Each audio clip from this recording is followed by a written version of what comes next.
what I'm presenting here is a common presentation of two of us from Tel Aviv University and two transportation planners who are actually on the top of transportation planning people in Israel. And the presentation is about actually an attempt to combine the academic understanding of transportation planning and practical use of the methods. We know a lot, but we don't know how to use it. So this is an attempt to use it in reality. And this is a kind of illustration how much we invest in transportation planning. So I didn't go into any depths, just made two queries on Science Direct. And the second one is actually more important because transportation planning is always a kind of conflicting objectives. So it's better to include in this search a kind of Pareto or whatever else. It's still thousands of papers that started after 2000. The number increases. And as two last lines here point, we don't use it.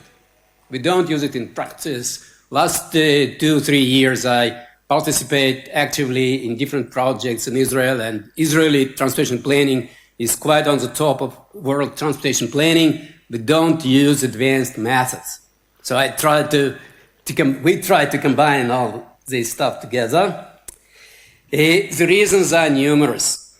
So you can read all those lines. I'm sure you'll agree with most of that, and we can discuss how to formulate it better or worse. From my academic point of view, actually this chart is more important than the last of the lines here, because after you make the transportation network sufficiently dense, you have a lot of solutions of the same effectiveness. So you can vary parameters. The level of service will be very, very similar. You don't have optimum.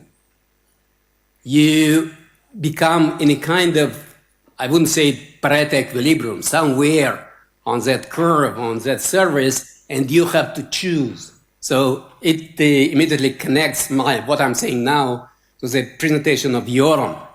So political decisions become more and more important because political or managerial, because you don't have an optimum. It all depends on the factors which are not that formal as you used to consider them. Okay, but that's the state of the matters. You cannot change that. It's one of the reasons, from my point of view, this very general view that whatever you do more or less the same, that the planners, I wouldn't say actively, but passively, ignore the scientific developments behind the transportation science. So they just don't need that. You don't make the solutions much better than they can suggest by themselves. So they don't need us. You still can help them. You still can help them because you can expand the area of the tests, the number of solutions that you propose to them, to the society, to the stakeholders. So you can expand the area that is investigated. Usually the planner just go to the purpose, and planner is usually very, very limited in time and in the width of the opportunities that they can investigate. So you can make it wider, you can make it deeper, and maybe you can suggest something that the planner didn't pay attention to, partially or completely. And the only way to do that is to go into the direction of a planning support system. And actually this path we're not the first who takes this path. So there is a new wave of the development of this kind of systems, and what we suggest is also a kind of planning support system. And the only advantage of my presentation is that quite a lot of what I'm presenting is already implemented in real projects. Okay? So this is a moment of formal definition, which is standard, nothing special. So we have to propose some methods which is intuitively understandable, which improves the system, which is never at the best level of service. There are many arguments why it's not the best possible in the circumstances that you have right now. Is a standard. The simplest explanation is that your data are usually outdated, especially about origin-destination matrix. Okay. So now we go to some very specific direction. You want to establish we want to establish a public transportation network which will serve the demand in the most effective way. The definition of line is standard. You have a route, a geometry, and you have a schedule. And we want to modify something or to prove that there is nothing to modify, that this is the best possible option. Or we can say that there is something to modify, but any modification will cost more than just preservation of the current state of the matter, and the improvement will not justify. So we have to understand what is the state and decide what to do. The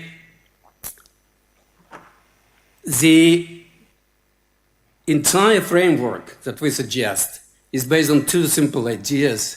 The first one is when you can cancel the line. You can cancel the line where the user of this line can be served by the rest of the network at more or less the same level of service.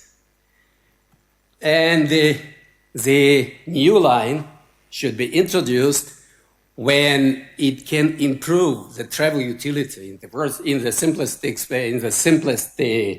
formulation, travel time, but it can be wider for sufficiently high number of the users that were served previously at the lower utility. And the second point is it should be economically justified. And for simplicity in this presentation, we consider lines which frequency is sufficiently high. So we will not deal with time scheduling. We assume from the very beginning that the waiting time at stops doesn't matter that much. Okay? So the illustration will come from the Tel Aviv metropolitan area. We have a lot of data about everything we need in Tel Aviv metropolitan. And we have origin-destination data at sufficiently, I wouldn't say precise, sufficiently representative level.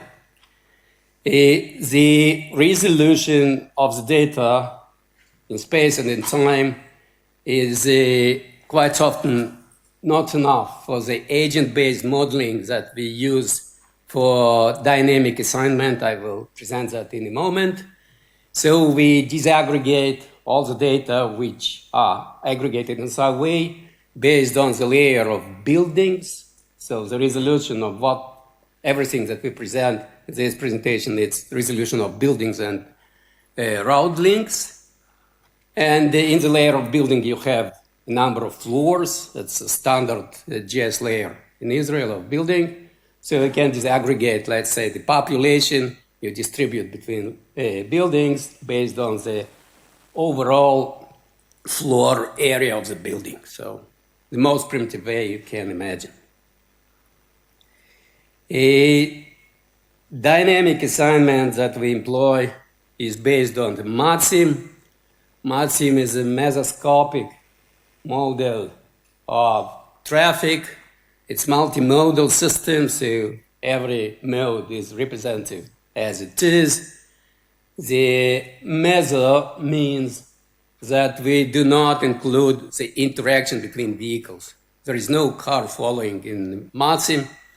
The smallest union that you consider in modeling is a link, and the vehicles in the link, on the link are not interacting directly, but everything depends on the amount of vehicles that are right now on the link.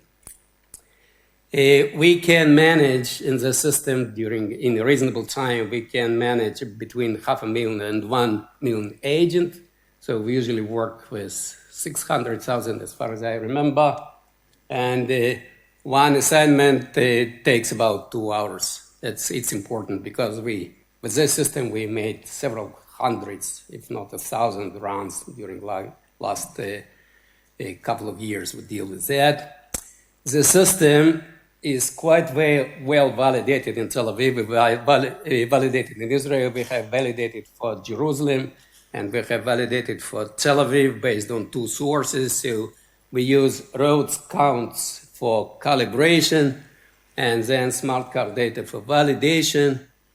And travelers adapt to emerging traffic conditions by varying mode choice, route, and time of activities. One more slide about MATSIM, and you see this is a typical presentation of the run if you want to visualize it. Usually you don't visualize the simulation. So the conversion of the system, when every agent tries different modes or different or varies the time of starting the activity, it takes about 150 iterations. So the traveler has a daily plan of activities that includes travels from one activity to the other. And the travel varies all these parameters while the system converges to user equilibrium.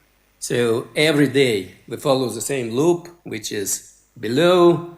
And as I said, you need about 100 iterations to converge to user equilibrium, and that's what we do all the time. Okay, this is the most intensive slide, so there will be no more slides with this amount of words. But this presents the general process. This is the way we consider the system, try to change it, assess whether it's worth to change. So it includes, I would say, 3 ideas. The first idea is how to recognize who of the users can improve their travels by means of the public transportation. What can be improved? And the idea is to supply a private bus to everyone who we consider as a candidate for improvement. What's the meaning of the private bus? And why not a car?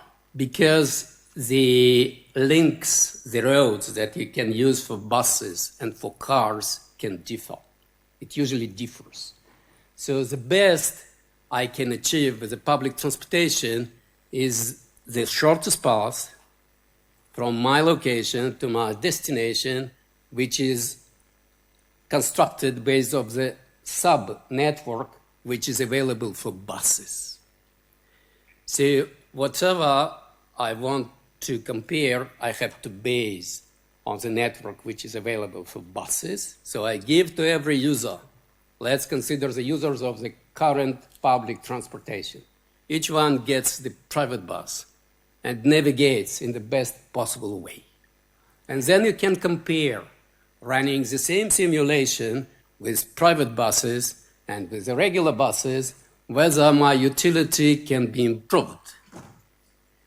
And if my utility can be improved, I'm included into the set G of those who are candidates for possible improvement.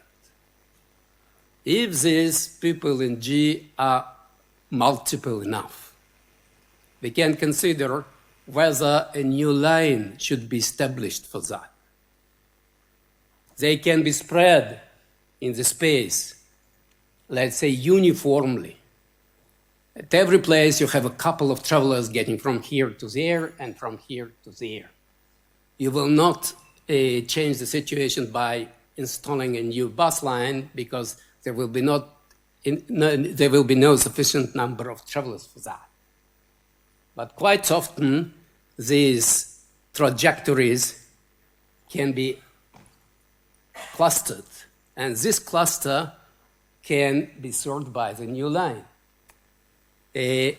So how to establish a new line will be the next slide.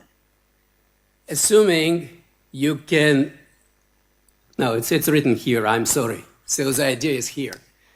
The idea is, let's consider all possible lines. There are not that many. The bus line always connects terminal stops. And this is a very finite number of locations in the city. The bus line should satisfy several conditions. It should be long enough, it should be straight enough. So let's construct these lines, and let's say in Tel Aviv Metropolitan, it's about 5,000 possible lines. And just consider, what is the number of trajectories that any of them can cover? What's the meaning of cover? You establish the minimal distance or maximal distance or average distance of possible walk from the line. So if your buffer around the line is 200 meters, so you just count the number of trajectories of the private bus of the people who can improve the utility of the private bus within the buffer of every one of 5,000 lines that you've established. And you consider the line which accumulates the maximal number of these trajectories. Then you consider the residual of trajectories that are not served by the best line, and you choose the one that serves maximum number of the residual trajectories, and you go forth.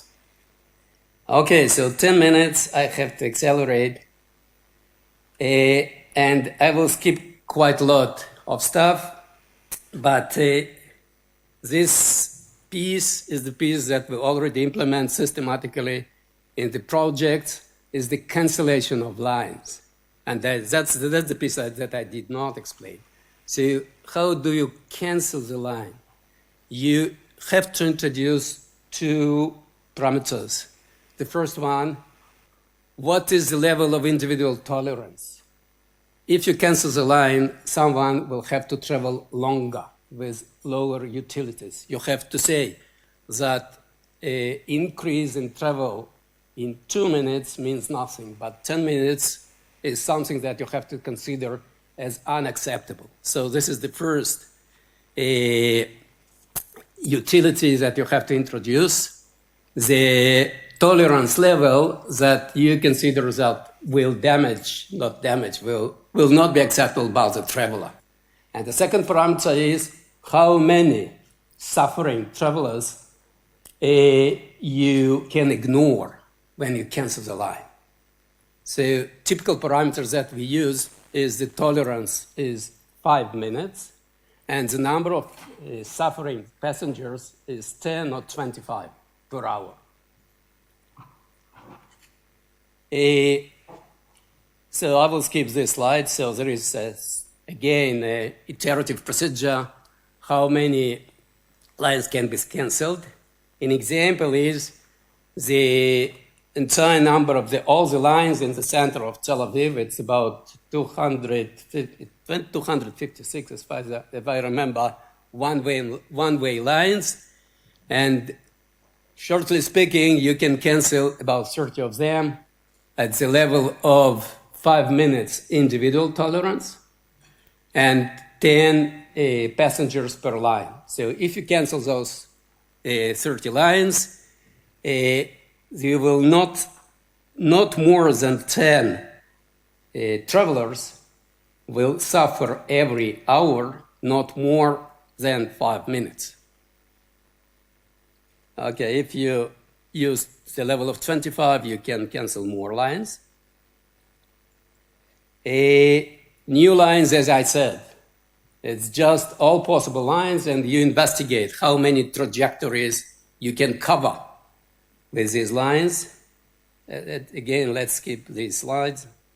And these are the examples. So this is the example that we use in a real project, considering strategic network that Yoram already mentioned. I don't see him.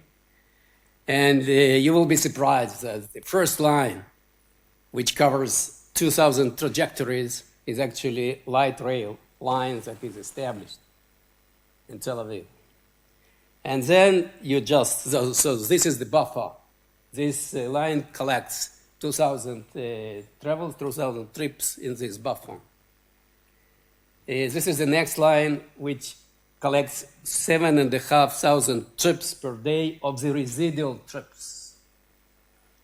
And you go further and you get more and more lines, and there is quite a variation of algorithms actually how to choose from this long series of lines, subsets, which serve more and serve possible trajectories in the based way, so I also don't have time for that.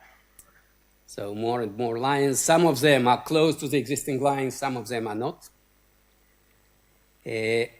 Let's go further.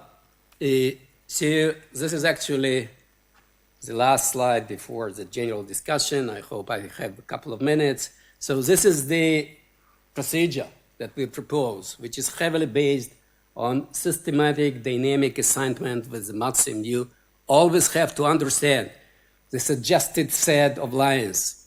What is the user equilibrium? User equilibrium, whether people will use those lines, because there is a lot of parameters. What is the occupation of these lines in the hours these people have to perform their activities? What is the walk time to the stops? What is timetable of lines? But in the model, everything is aggregated and works together. So you have, as far as you're saying that something has been changed, you have to follow this loop. You have a block of the test, whether the people who are not served well, whether they worth to establish a new line for them. It can be, there are two reasons not to establish a line. The first is there are no clusters of travelers. Nothing can help to them. The second reason is that it will be too expensive. As you've seen, all those green arrows, a planner can intervene at every stage. When you have a list of lines, and it actually helps both for cancellation and for introduction.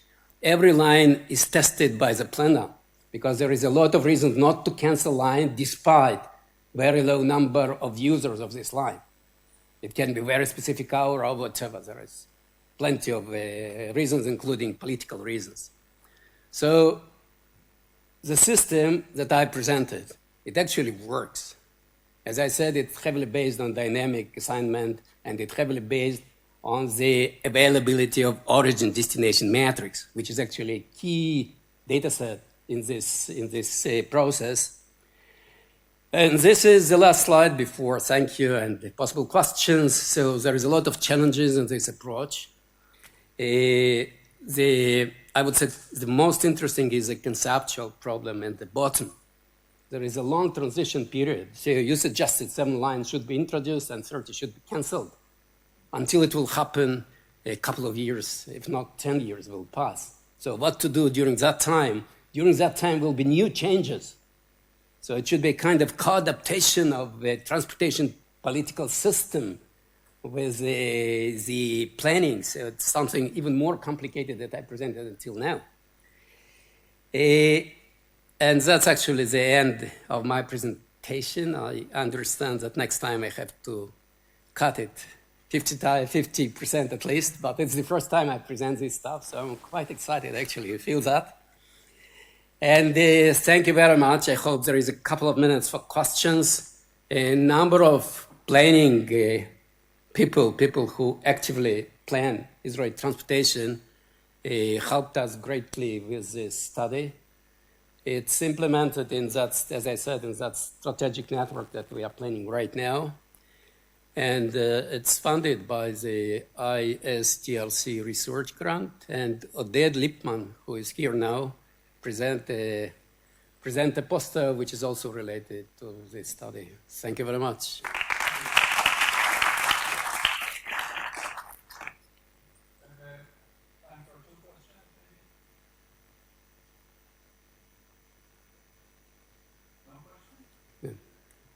Tal. History, it looks like that there is a cycle. Like there are canceling lines making the location more consolidated, and then over time, possibly because some pressure, you see that lines are became more and more spaghetti lines, additional small lines are added.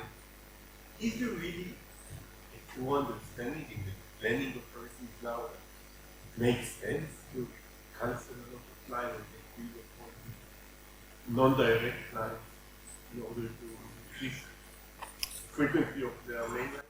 It seems so. If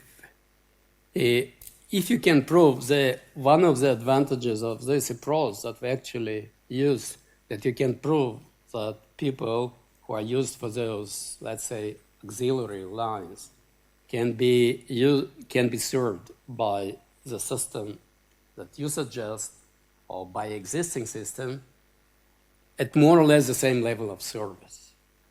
See, this algorithm of cancellation is understandable for decision makers, and you can explain to them.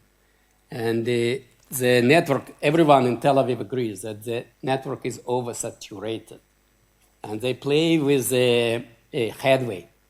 So make something instead of 1 in 15 minutes, say 1 in 18 minutes, just to have sufficient number of drivers. So all those games can be marginal if you introduce something which is high frequent line, and this is actually the goal of the strategic network. But it may be, I believe. One more question? No? Okay, thank you. Thank you.